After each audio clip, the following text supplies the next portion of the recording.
Nolan Wells, this 19-year-old boy from Mississippi who died under mysterious circumstances with his white friends during a boat ride. And it clearly paints the reality on the ground. It clearly paints the reality of this world, the subtle hatred between white people and black people. As much as we want to deny it, there exists subtle hatred between white people and black people. And it reminded me of a time in South Africa during apartheid.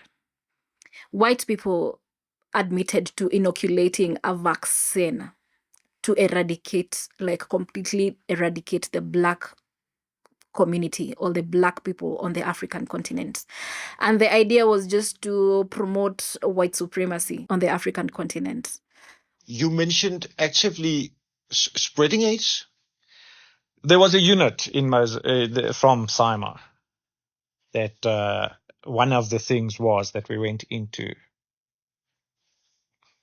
African countries. And how was that done exactly? Through inoculation. Through vaccines? Yeah, through vaccines. So with this in mind, I cannot just help but think of a race factor in this case.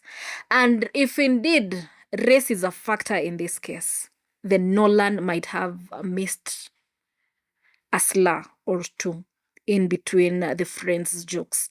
I mean, the telltales are always there. You will always pick something when someone is speaking, but maybe Nolan was just too trusting. Maybe he was trusting too much. Maybe he was just too good. Maybe he was just a good boy.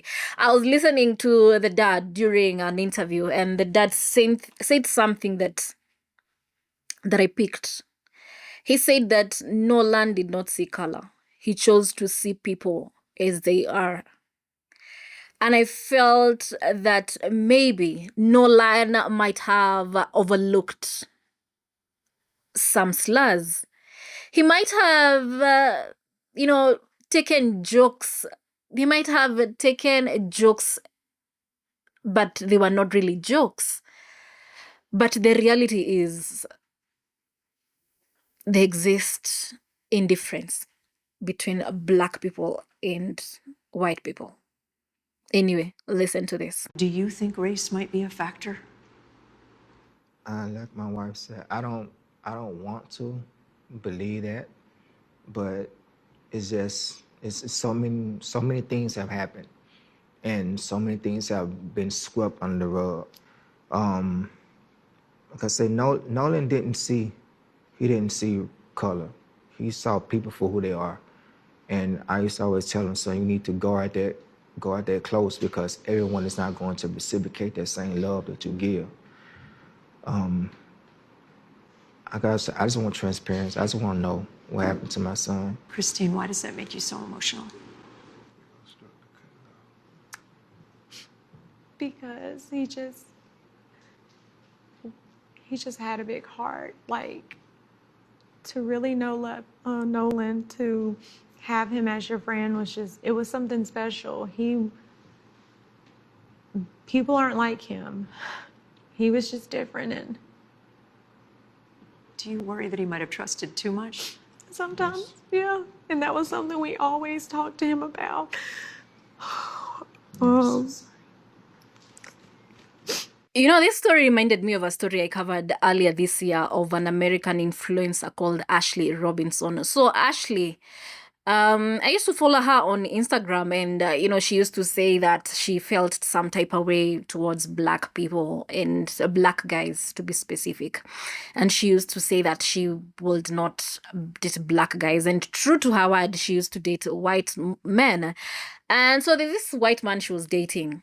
And from the look of things, I think this guy was well married. He's a super duper rich guy. Fast forward to this year in April, they went for holiday in Zanzibar. And the guy proposed. It was actually a whole movie scene with the lion on the background, and girls were drooling under the pictures. I was among them who were drilling under Ashley's pictures, saying we want this kind of love to locate us. Anyway, fast forward, that's not the point. Fast forward, days later, after the proposal, Ashley was found dead in her room. And this main suspect was this guy. Now, the most interesting part of this story is nothing major has been done to this guy so far. That was in April. We're in July. It was Ashley, then Nolan. It cannot be a coincidence. Both are in the company of white people. This is not a coincidence. I think it's a high time that we face the facts. I think it's a high time we see things as they are. I think it's a high time that we have this hard conversation and hard truths. And I think it's a high time that we educate our children that there's this little thing called the American history. There's this little thing called the African history. And clearly, it's not going anywhere. But I'd love to hear your thoughts. I'd love to pick your brain on this one. Let me know what you think.